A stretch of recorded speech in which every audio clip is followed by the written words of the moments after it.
I'm going to fire a ridiculous person who helped a woman who isn't worth a penny. I was late for a business meeting because I was helping a woman in a wheelchair at the airport.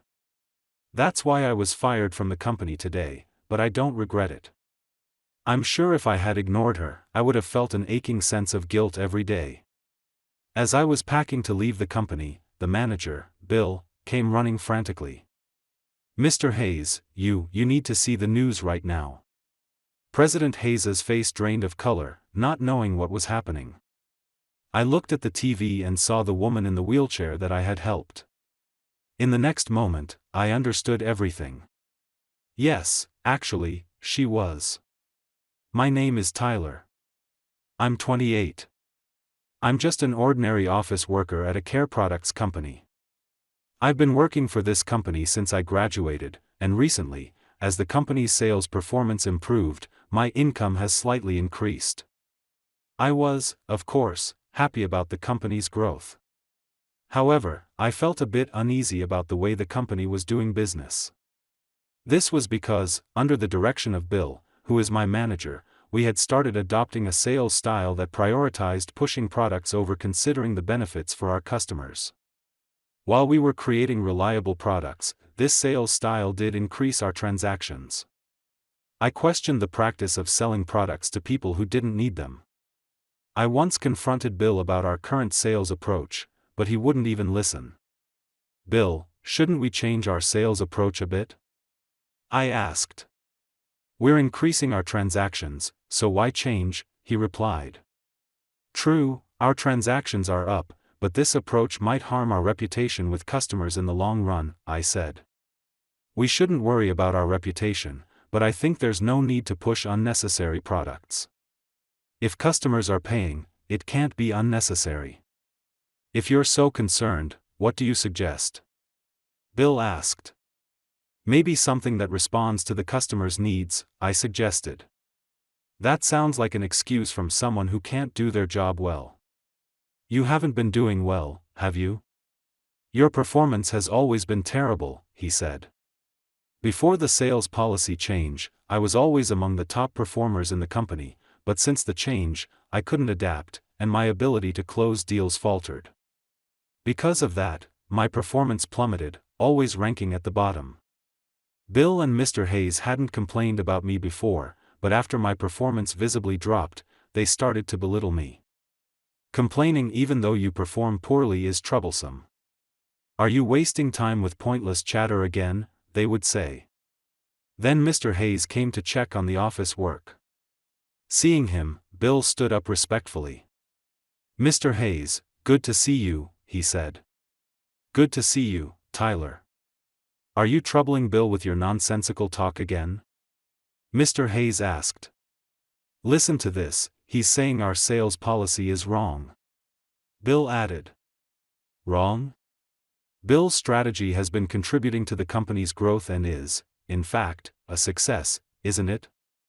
"No, I just wanted to adopt a sales style that meets the customer's needs instead of possibly selling them unnecessary products," I explained. "If we keep worrying about the customer's needs, our performance will only go down. You don't need to worry about that, but if you have time to make such comments, why don't you go out and make some sales?" "This is why people call you a failure," Mr. Hayes said. "I'm sorry, Bill. I know it's tough, but please make sure to take good care of your subordinates," Mr. Hayes added. "Yes, my apologies," Bill replied. After saying this, he left the office. Afterward, Bill blamed me for getting scolded by Hayes and burdened me with a lot of menial tasks. Since then, Bill has been assigning me menial tasks almost daily, leading to days filled with overtime work because I couldn't finish during regular hours. Rumors of my confrontation with him spread throughout the company, and the employees became afraid to voice their opinions to Bill or Mr. Hayes. Still, I don't think my ideas are wrong. Thinking I wouldn't bend my principles, I continued to work hard as usual. I took the last train home, completely exhausted. The one who always warmly welcomed me home was my grandmother. My parents have been stationed overseas for work since I was young, so I live with my grandmother, who has difficulty walking. To help her and assist with her medical appointments. Taking care of my grandmother while working is not easy, but as someone who has always been a grandma's boy, I've never felt it to be a burden. Welcome home, Tyler. You must be tired from today, she said. Hi, Grandma. You've been coming home quite late recently, and you look unusually tired. Work has been busy lately.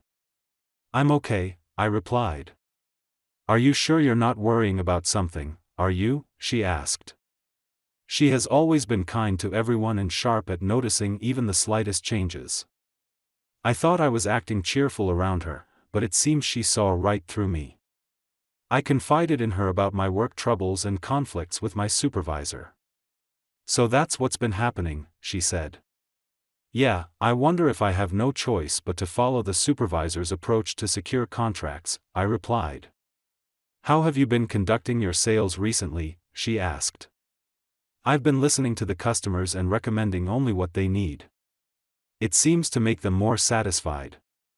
I even tried the sales style Bill suggested once, but it didn't suit me, I said. Then I think you should do what you want to do, she advised. But that won't improve my performance, and I might end up getting fired. But I don't think it's right to lie in your sales. Grandma, do you think what I'm doing is right? I asked. I don't know much about sales, so I can't say who's right, you or Bill, but I think it's right for you to stick to your principles, Grandma, she said. Hearing her words made me feel validated, and I found myself tearing up. She always told me to be someone who can act for the sake of others. Those words have stayed with me, influencing my attitude towards work. She has always lived by those words herself, having a kind nature that doesn't allow her to ignore someone in trouble. Thanks to her personality, she's well liked by our neighbors and is a well-known figure in our community. I deeply respect my grandmother for all that she is. Even in my current company, there were times I almost compromised my beliefs, but I kept acting on my grandmother's teachings, believing in her words. But it makes me happy, I said. What makes you happy? She asked. That you've been holding on to what I said all those years, even now as an adult, I replied. Well, when you were told so many times to act for the sake of others, you start to think you should, but acting for the sake of others can be quite difficult, actually, she said. Is that so? Think about the people around you. Being told that, the first thing that came to my mind was my company's superiors. Indeed, they seem to prioritize profit over acting for the sake of others. Maybe that's true. It becomes even more difficult as you grow older. In that sense, Tyler, you're doing great. I'm proud of my grandson, she said. That's an exaggeration, I replied. No need to be so modest. Look, you have work early tomorrow, right? You should go to bed now, she said. Yeah, I understand. Good night. I finished preparing for bed and lay down immediately. Normally, my mind would be filled with anxieties, making it hard to fall asleep, but tonight, I fell asleep quickly. Talking to my grandmother must have eased my mind. It was the first night in a long time that I felt motivated to do my best at work again from tomorrow. Even after that, I continued working while sticking to my principles. Of course, my performance didn't improve, and I was always being picked on by Bill and Mr. Hayes. Overtime became a daily occurrence, and I would return home late every night. You're always slow at work, and your performance is at the bottom. You're really a burden, Bill said. I'm sorry, I replied. I wish you could bring in a big deal for once, he said. A big deal? Well, it's probably impossible for you, but anyway, I need this task done by today, he added. By today? But there's only 30 minutes left until the end of the workday, and I still have other tasks pending, I said. You can't even do that? Other employees manage more work within the time, he replied. Understood, I'll take it on. Days like this continued, and sometimes I missed the last train and had to stay overnight at the office to work. Yet, remembering my grandmother's words, I never bent my principles. One day, when I visited a regular client, something unexpected happened.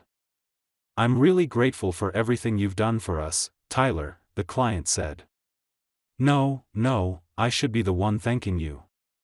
"I truly appreciate it," I replied. "The fact that we can have such pleasant transactions is thanks to you always listening sincerely and explaining the products carefully," the client said.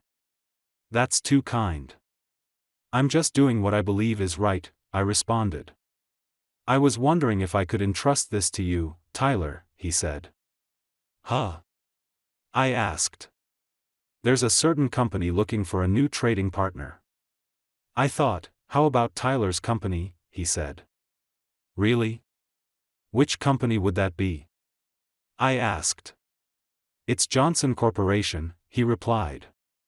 "Johnson Corporation? That's a major company, isn't it? Are you sure I'm the right person for this?" I asked. "Yes, I'd like to ask you specifically. They value not just the product quality but also the character of their partners, so I can trust you with this," he said. "Our company does take pride in our product quality. I'm honored that you think so highly of me." "So, will you take it on?" he asked. "Yes, please count on me," I replied. Through the client, I managed to get in touch with a major corporation. A few days later, I received a call from Johnson Corporation, and unbelievably, a deal worth $100 million was decided with me in charge. When Bill learned that I had secured a deal with Johnson Corporation, he was quite shocked. "You secured a deal with Johnson Corporation?" he asked. "Yes, it seems to be a significant deal," I replied. "This isn't some kind of mistake, is it?" he asked. "No, it's not," I said. "This is a matter of the company's future," he said. "Yes, that's why I was hoping Bill could join the negotiation as well," I said. "Of course, I'll join. I'm even thinking of replacing you with a more capable employee for this," he replied. That's when Mr. Hayes stormed into the office, probably having caught wind of the situation. Everyone in the office turned their attention to us, wondering what was happening. "Is it true that we've secured a deal with Johnson Corporation? It seems Tyler was the one who managed it," Mr. Hayes asked. "You did? It was through a connection with a regular client we have," I explained. "This is crucial for the future of our company. Would it be all right to replace Tyler with another employee for this negotiation?" Bill asked. "No, that's not working. It's his connection, after all, and more importantly, the other party has specifically requested Tyler," Mr. Hayes said. "They requested me?" I asked. "Yes, so make sure you don't embarrass us. Also, I'll be joining the negotiation as well," he said. "You will be joining too?" Bill asked. "Of course, the fate of our company is at stake here." "Bill, make sure you accompany him properly," Mr. Hayes said. And so, I, along with Bill and Mr. Hayes, began to prepare thoroughly for the negotiation. We meticulously planned the negotiation content and presentation, and I was made to practice the presentation over and over. For a while, the company's focus was mainly on preparing for this negotiation. Despite receiving numerous criticisms, I accepted them all and continued to practice repeatedly. This way, I was able to prepare thoroughly and be in the best possible shape for the negotiation. On the day of the negotiation, I was reviewing the presentation materials until the last minute. Noticing this, my grandmother spoke to me. "Today's the day of that big negotiation, isn't it?" she asked. "Yeah, the company we're negotiating with is located far away, so I have to take a plane, and I'll be staying there tonight," I replied. "You're always so busy, but do your best today," she said. "Yay, I'll definitely make the negotiation a success," I replied. "Don't push yourself too much. Just do as you always do, and I believe you'll succeed," she said. "Thank you, Grandma," I replied. Although I had been very tense, this exchange with her helped ease some of that tension. I left the house, reassuring myself that I would be okay today. We were supposed to meet directly at the negotiation, so I headed to the airport to catch my flight. Since I had arrived at the airport a bit early to allow for some extra time, I decided to walk around the airport to clear my head. That's when I noticed a woman in a wheelchair looking distressed and seeking help. The airport was crowded, and the staff seemed too busy with their duties to notice her. Looking at the clock, I realized it was almost time to go through security, but I couldn't ignore the woman in need. I might miss my flight if I don't go through security now, but how can I ignore someone in trouble right in front of me? Hesitating, I remembered my grandmother's words, "Be someone who can act for the sake of others." Ignoring my principles was something I just couldn't do, not when I respected my grandmother's words so much. I hurried over to the woman. "Excuse me, is there something wrong?" I asked. "It's just that my wheelchair suddenly stopped moving, and I need to catch my next flight quickly," she said. "It stopped moving?" I asked. She seemed to be in a hurry. Fortunately, having a grandmother who uses a wheelchair, I had a fair amount of knowledge about them. I quickly found what seemed to be the problem and started fixing it with practiced hands. "Do you think it can be fixed?" she asked. "Most likely, it should be fine," I replied. "You seem experienced." "Do you work in caregiving?" she asked. "Well, I do something related, but I'm also used to handling wheelchairs because my grandmother uses one," I said. "That's very reassuring to hear," she replied. After a bit of effort, I managed to fix the wheelchair successfully.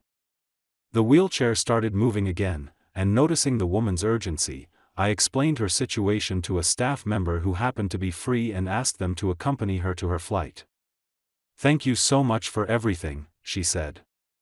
"It's nothing, really," I replied.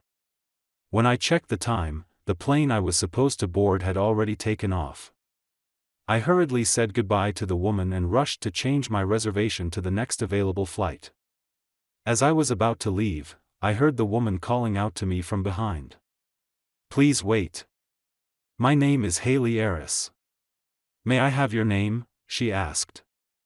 "I'm Tyler." "Here, take my business card if you'd like," I said. "Well then, I must go." "Thank you very much," she said. I handed Haley my business card from my suit pocket, and then I quickly left the scene and completed the necessary procedures. In the midst of the chaos, I also informed Bill over the phone that I had missed my flight and would be taking the next one. Despite the rush, I managed to catch the next flight and boarded a plane. After landing, I headed to the company using the shortest route but ended up being 5 minutes late. Bill and Mr. Hayes were already there, waiting for me, visibly furious for making them wait. "How dare you be late on such an important day for our negotiation?" they asked. "I'm terribly sorry," I replied. "You've just tanked our credibility with a client.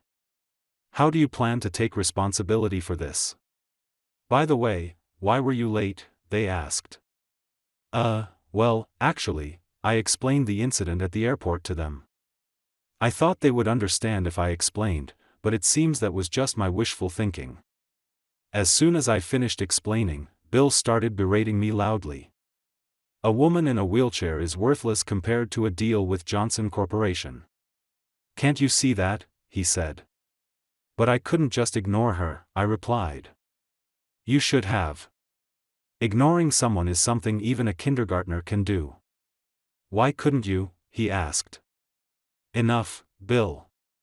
There's no point in talking to such a useless person, but he's caused such a mess. I'd love to fire you right this instant, but since the client specifically requested you, you'll have to pack your things after the negotiation," Mr. Hayes said. "Does that mean," I started.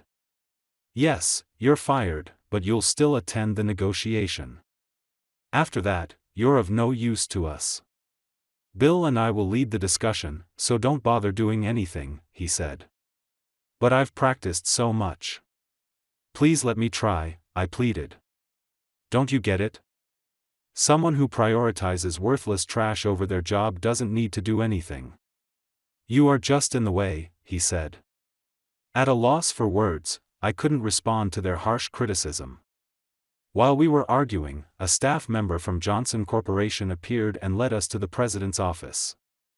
We were told to wait a bit for President Johnson to arrive, so we sat on the sofa in the office, enveloped in an awkward silence. Bill and Mr. Hayes continued to grumble about me in hushed tones. Reaching my limit, I stood up to leave. Then, a familiar figure appeared on the TV in the president's office. It was Haley, the woman I had helped at the airport. Haley seemed to be giving an interview on the news. "Look, Bill, the woman in the wheelchair is on the TV," I said. "Oh, she's pretty.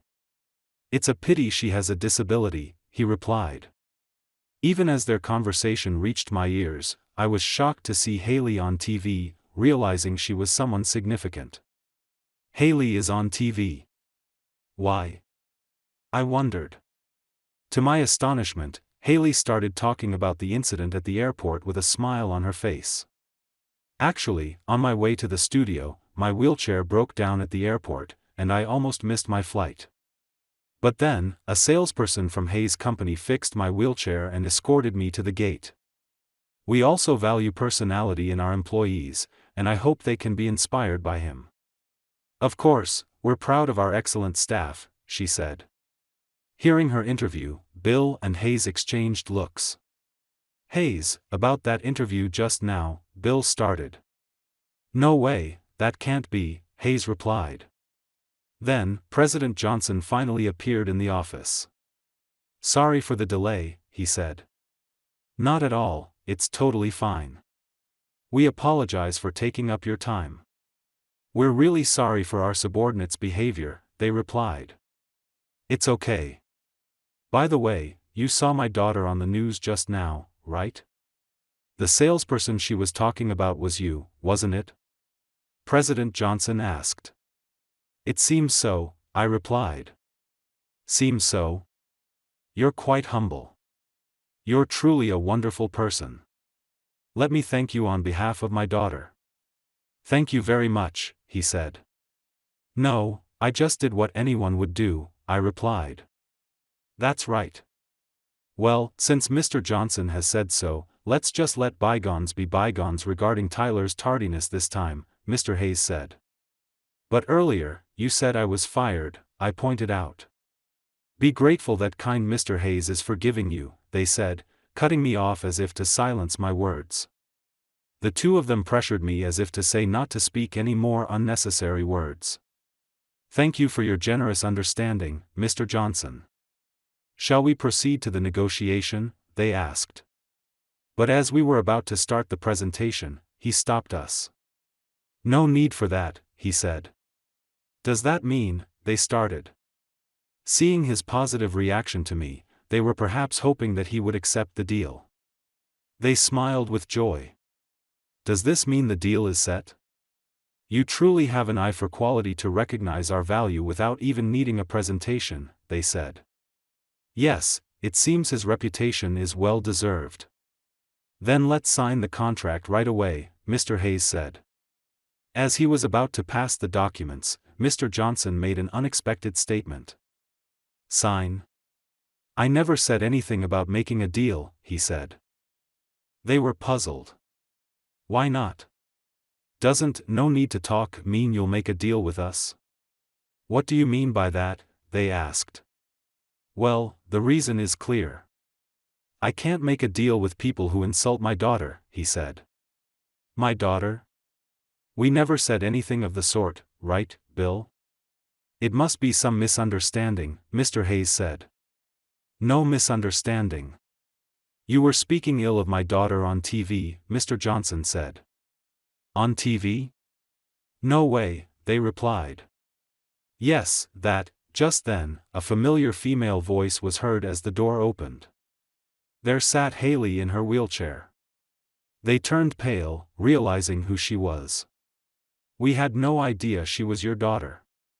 Please forgive our rudeness." "We deeply apologize," they said. "If it wasn't my daughter, would you say people in wheelchairs are worthless? I can't work with people harboring such vile thoughts." "Please leave," Mr. Johnson said. "This can't be happening," they said. President Johnson had them leave. As I was about to follow them out, he called out to me. "Wait, your name was Tyler, right?" he asked. "Yes," I replied. "Weren't you just told by Mr. Hayes that you were fired after this negotiation?" he asked. "Yes, I was told I'd be fired after this, as I'd no longer be needed," I said. "How do you know about that?" I asked. "Our company places a great emphasis on character, so during negotiations, my father always monitors the attitude of our business partners closely. Even a slight misstep, and he's willing to call off a deal. He's that strict," Haley explained. "So you've been monitoring us since we arrived at the company?" I asked. "If that made you uncomfortable, I apologize, but I believe that while profit is important, what's most essential is the ability to empathize and act considerately towards others," Mr. Johnson said. His words reminded me of my grandmother's teachings. I had always been dissatisfied with the management philosophy of my former company, but I deeply respected his viewpoint. "So, having observed your actions, I think you're a perfect fit for our company. How about it? If you're okay with it, we'd love to have you join our team," he said. "Me? Really?" I asked. "I also agree. Bringing Tyler into our company, would you consider it positively?" Haley asked. "If you think I'm suitable, I'd like to contribute to your company immediately." "Please count on me," I replied. Thus, I left Hayes' company and transitioned to Johnson Corporation. When I shared this news with my grandmother, she was overjoyed, as if it were her own achievement. "It's good to see that your efforts have been recognized, Tyler," she said. "That's an exaggeration," I replied.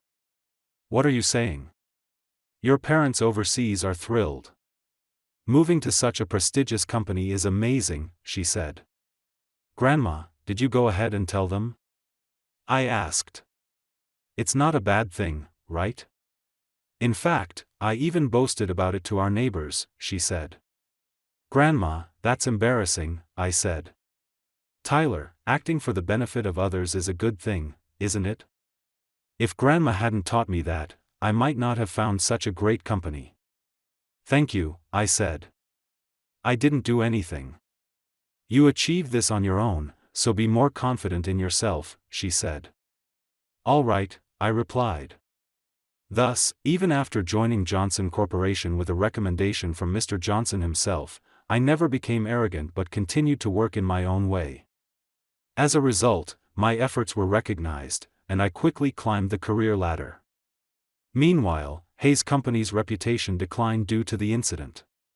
Furthermore, it seems that by not adopting a more customer-centric approach, they failed to secure additional purchases, leading to a decline in performance and bringing the company to the brink of bankruptcy. Later, I reunited with Haley at the company and even went out to dinner with her. By then, Haley's health had improved to the point where she could walk without a wheelchair. The dinner was nerve-wracking, but her bright and kind nature felt like a saving grace to me. "This restaurant's food is delicious, isn't it?" she said. "Yes, thank you for inviting me," I replied. "Let's drop the formalities. Are we the same age?" "Don't tell me you don't remember me," she said. "Wait, you're Johnson's daughter, right?" I asked. "Not that. We were classmates in elementary school." "Can't believe it, Haley Johnson. But your name now is Haley Eris," I said. Back in elementary school, being known as the daughter of Johnson Corporation's president brought me nothing but trouble. I was even nearly kidnapped several times, so I started using my mother's surname from middle school, she explained. "I remember now. You always seemed to have a hard time back in elementary school, but you were always there to help me, Tyler. It meant a lot to me," she said. "I couldn't stand by and watch someone who hadn't done anything wrong suffer like that," I said. "You've always been a good person," she said. "Not really. Plus, I couldn't ignore a pretty girl," I said. "Are you saying I'm cute?" she asked. "Well, yeah," I replied. "Actually, I've been interested in you since elementary school, Tyler," she said. Really? I had no idea, I replied. Of course, after being saved by you so many times, I always wanted to repay you. Now that we've reunited, I'm truly happy, she said. I'm glad we met again too. I've been thinking about you, I said. Really? Yeah. So, if it's all right with you, would you be my girlfriend? I asked. Of course, I'd be delighted, she replied. And that's how we started dating. Our relationship progressed smoothly, and when we went to greet Mr. Johnson again to discuss marriage, he was overjoyed and accepted us warmly. Later on, Haley and I got married and were blessed with 2 healthy children. As a prospective future president, I work hard every day, and now, blessed with a family, I lead a happy life. Show me where that incompetent loser works. The one who soured my excitement for the long-awaited reunion was Mary. She's always been mean to me, trying to get the upper hand like this. The reason is that I wasn't very good at studying during our school days. I was irritated by her holding on to that even at 40, but at the same time, I was impressed she could remember such things. It seems Mary, who thinks I'm incompetent because I wasn't good at studying, wants to see where I work. So, after the reunion, I decided to take her to her husband's company's CEO office. She doesn't know I'm the CEO of a major company with 7,500 employees and laughs at me for not teasing her. However, when her husband came out from inside the office and explained the situation, she turned pale and then she regretted her past actions. My name is Robert. I'm turning 40 this year. I run a company with 7,500 employees and have recently managed to take some time off. When the company was new, I was too busy to even think about leisure, let alone attend reunions, but I RSVP'd to the upcoming reunion. This reunion will be attended by classmates from our senior year of high school. As I looked through the yearbook to see who would be there, among all the familiar faces, there was one that made me feel a sense of aversion. That person was Mary, who used to lead our class. She was a kind of leader in our class, always in charge of organizing class events and was part of the so-called popular group. Looking at Mary's photo, I couldn't help but remember the past. I think it was sometime in our senior year. Unfortunately, I ended up surrounded by girls after a seat change. For someone like me who enjoyed whispering with friends during class, it wasn't exactly the best environment. Then, an incident happened. That day, my close friend was absent, and I was eating lunch alone, surrounded by groups of girls at the surrounding desks. I felt slightly uncomfortable.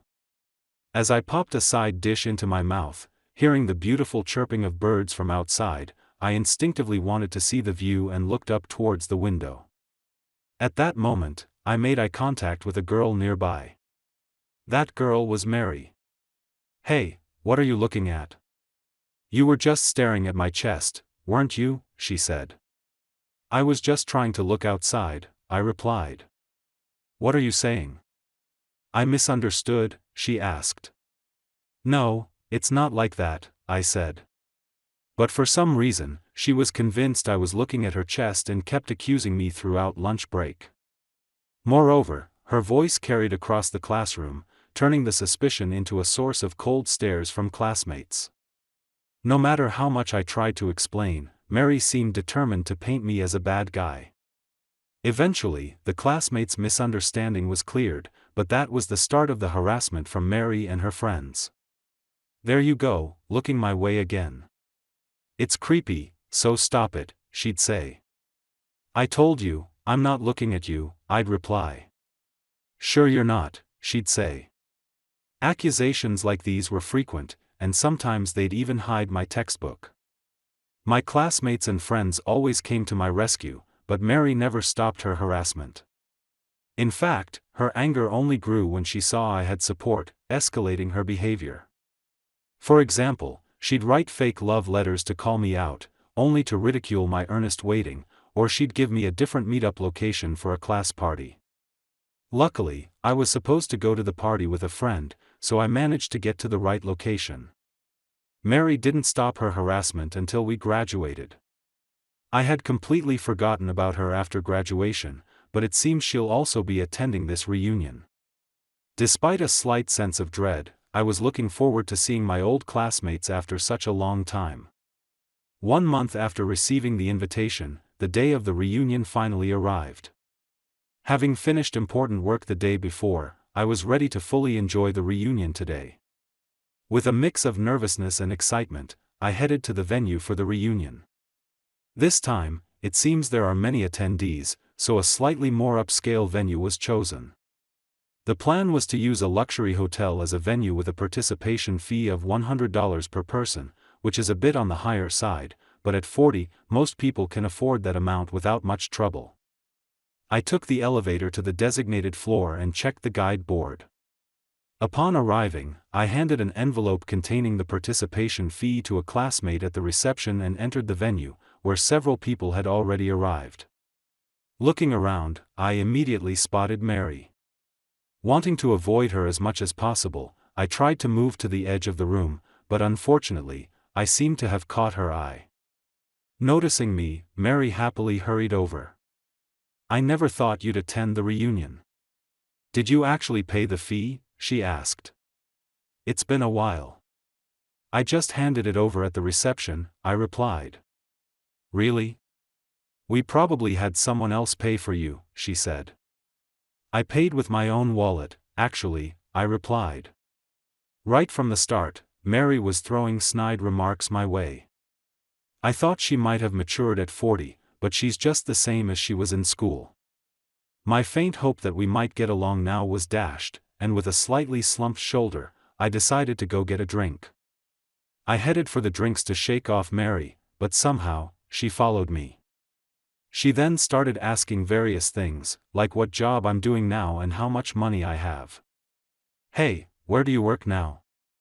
"Well, you can't say, can you? My husband, you see, works at a major corporation and is incredibly handsome," she said. Stumbling over my words, Mary took it as a sign that I work somewhere unmentionable and began boasting about her husband. They met at a mixer and got married quickly. She can live on her husband's salary alone, so Mary became a homemaker, and now they're blessed with 2 children and living a comfortable life. "Well, I'm not like you, a poor person," she said. "Poor person?" "Yeah, you were never good at studying back in school," she added. "That was decades ago, wasn't it?" I replied. It seems Mary still remembers my struggle with studies and teases me about it. While I'm irritated that she's still hung up on it even at 40, I can't help but admire her memory for such things. Mary, who has always been called pretty, had grades similar to mine, yet her self-esteem is quite high. It would be fine if it was just high self-esteem, but it's troubling because she tries to put others down to lift herself up. The classmates seemed to hear Mary's voice, visibly frowning, but she didn't care and kept badmouthing me. As the reunion went on, I enjoyed catching up with old friends, but towards the end, Mary cornered me again. "Show me where that incompetent poor person works," she said. "My workplace?" I asked. "Yeah, you must be free after this, right? Take me there," she said. She seems to still want to look down on me. I hesitated a bit, but it would be annoying to leave her with a wrong impression, so I decided to take her to my workplace. "All right, meet me in front of the hotel after the reunion is over," I said. "I'm looking forward to it." "You're probably working in some rundown building, right?" she said. Later, Mary and I met in front of the hotel and took a taxi to my workplace. My office is in a prime location in downtown. As the taxi got closer to downtown, Mary began to get restless. When I got out of the taxi in front of a certain building, she started looking around nervously. "Where's your workplace?" she asked. "Right here, this building in front of us," I replied. "This building is your workplace?" "Oh, I get it, you must be working as a cleaner or security guard here, right?" she said. Seeing the sizable building, Mary perhaps felt uneasy and started talking under the assumption that I was dispatched there rather than working there. "But I am the CEO who manages this entire building, and I need her to know that." I interrupted Mary's speech to tell her the truth. You might want to deny it, but I'm the CEO of the company in this building, I said. Well, what? CEO? I could believe you're an employee, but CEO is stretching it too far, she said. Is it? I started this company from scratch about 10 years ago and became the CEO, I said. Don't lie. There's no way you could be a CEO. Show me some proof, she demanded. When Mary demanded proof that I was the company's CEO, I pulled out my business card holder from my pocket. I carefully extracted a business card and presented it to her with both hands. Mary took the business card from me and scrutinized the text, as if she could bore holes through it. See, it clearly says CEO. Does this convince you? I asked. I won't believe it just because of this.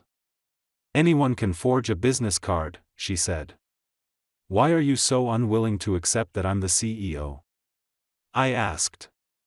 Because you were never a standout in high school, not smart, and someone like that being more successful than me, she trailed off. It seems she doesn't want to admit I'm the CEO because she can't bear the thought of me being more successful than her. I don't think being a CEO necessarily means I'm successful, but I do believe I'm happier than someone who is constantly concerned about social standing, pride, and status, like her. Mary looked at the business card again and seemed to realize something. This company. Come to think of it, it might have the same name as the company where my husband works, she said. Turns out, the husband Mary had been bragging about works at my company. Still, it seems she only has a vague memory of the name of the company her husband works for. What kind of conversations do they have regularly? Setting that aside, I decided to ask for more details from the industry and company name she mentioned, and after hearing about the nature of the work, it was almost certain her husband worked at my company. So, my husband works under you? That's impossible, she said. If that's true, it would be quite ironic, I said. Ironic? What's so funny about it? She asked. The fact that you've been looking down on me all this time, I said. My frustration, built up over time, made me say such things. Normally, I wouldn't speak ill of others or make snide remarks, but conversing with Mary disrupts my pace. Mary, provoked by my words, was trembling and clenching her fists. This might escalate into a shouting match. How should I defuse this situation? As I was pondering, someone came running out of the building. Hey, isn't that Mary? What are you doing here? The person who emerged from the building was Steve, Mary's husband. This confirmed that Mary's husband worked at my company. She awkwardly greeted Steve while looking uncomfortable. Just passing by and thought I'd stop by, she said. Is that so? Wait, did I ever tell you where my workplace was? Steve asked. Well, you know, the address was on the business card, she said. Did I give you my business card? By the way, Mary, why are you with President Williams? Steve asked. Steve seemed puzzled to see me with her and asked, but now that it was clear I was the CEO, she was visibly flustered. So, I decided to explain everything on her behalf. Actually, your wife is my classmate, and she wanted to see where I work, I said. You were classmates? But why your workplace? Steve asked. Hey, if you say any more, I won't forgive you, Mary said. Your wife has been harassing me since high school, and today she wanted to see the workplace of the incompetent poor person, I explained. Hearing my words, Steve froze with a look of shock. He probably never imagined his wife would do such a thing to the CEO. Mary, realizing her misdeeds were exposed to her husband, started sweating profusely. It seems that she had not shown her true nature to Steve. She probably only showed a polished version of herself, given that Mary was good at ingratiating herself with teachers and winning over peers since her student days. This comes as no surprise. Let me hear more about this in detail, Steve said. No, what I just said was just a joke among classmates. Don't take it seriously, okay? Mary said. It's no joke. Are you planning to harass me and then make excuses? I asked. Would you just shut up? It's so annoying, especially from someone as introverted as you, she said. Faced with my persistent remarks, Mary finally raised her voice. She covered her mouth in shock, but it was already too late. Steve seems to have developed a distrust towards Mary. In high school, Mary had a few boyfriends whom she switched between, but eventually, her true nature was exposed, and they broke up with her. The same might happen this time. She seemed to realize this, looking at Steve with a frightened expression. Come to think of it, Mary mentioned she had become a housewife. If they were to talk about divorce now, it would surely lead to a massive confrontation, I thought. However, Steve did not immediately suggest divorce, but he seemed unable to forgive his wife for being rude to me and said, Mary, I'm disappointed in you. I thought you were a good wife. I didn't do anything, it's true. Believe me, not this person, Mary said. There's no way he would lie. Besides, actually, the kids have come to me with some concerns too, Steve said. Concerns about what? Mary asked. It seems that the kids have also noticed Mary's unpleasant character and have discussed it with their father. Steve, considering the numerous troubles she has caused at the kids' school, from dominating conversations among mothers to demanding preferential treatment for her child from teachers, said, I couldn't help but nod as Steve told me these stories. I haven't seen Mary since our senior year of high school, but somehow, I can imagine. I had hoped you had become a better person, but it seems I was wrong, Steve said. I don't have time to deal with you right now. Go away, he added. Hey, how dare you speak to him like that? Mary said. As an argument between Mary and Steve heated up, I decided to leave the scene. Staying any longer would only involve me further. I quietly slipped away, but Mary seemed not to notice at all. 3 days later, Steve came to me and updated me on the situation. Apparently, Mary loves the kids too much and unintentionally lashes out at others, and I learned that she used to be hostile towards me during our school days. Seeing me with many friends and a close family made her envious. I always thought of myself as an ordinary, unremarkable person, but it seems Mary saw me differently. Then, Steve began to express how grateful he was to me. Steve was struggling with job hunting and had no choice but to take on physically demanding work. At that time, it was me who approached Steve, who was looking downcast in the park. I suggested to him that if he was job hunting, why not work for us? Back then, we had just started the company, so we couldn't pay much, but now that the company has grown, I believe we're providing a salary that matches his abilities. I was grateful for the few employees willing to work with us in those early days, and it turns out Steve was grateful to me too. If you hadn't reached out to me back then, who knows where I'd be, Steve said. I'm the one who should be thankful. You really helped me out by accepting my offer, I replied. When I told my wife about it, she stopped arguing, Steve said. So, have you made up? I asked. When I asked this, Steve shook his head. Yes, I can forgive Mary for the harassment, but maybe she had her own issues and conflicts. It just so happened that I was the target of her harassment at the time, he said. Mary still sulks at times, but she seems to have a kinder expression than before, he added. And then, for some reason, on Valentine's Day, Steve gave me chocolates. I was told Mary was the one who sent the chocolates, and I was quite surprised. Why would Mary give me chocolates? I asked. Maybe it's her way of apologizing. Please do accept them, Steve said. An apology?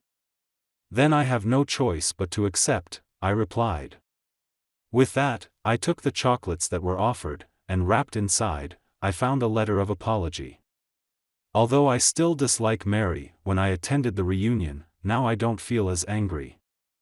I thought it was strange to have my feelings changed by chocolates and a letter, but those two things seem to reveal her true intentions. Mary must be a person who finds it hard to express herself honestly. As I ate the chocolates with my wife, I thought about this. Sometime after the reunion, I was back to my usual routine. It's a busy period, so I have to work overtime, but I make sure to spend time with my family. I believe the reason I'm able to stay healthy is that my wife lovingly prepares healthy meals for me. When I'm alone, I tend to eat instant noodles or fast food, but knowing that my wife is waiting at home with delicious food makes me want to work harder. Recently, she's even started making lunchboxes for me to take to work. Now that the children are a bit older, my wife seems to have more time on her hands. While enjoying my lunchbox full of love, I look over the materials. Soon, there will be a meeting about expanding overseas. Driven by the desire to make our company known worldwide, we are preparing for this international expansion. It might get busier, but that just means making more time. Even when busy, whether having dinner with my family or staying up late eating instant noodles, even when staring down documents on my computer, I feel happy. It's like I can really feel alive. Having a job to do and a family to care for is more than enough for me.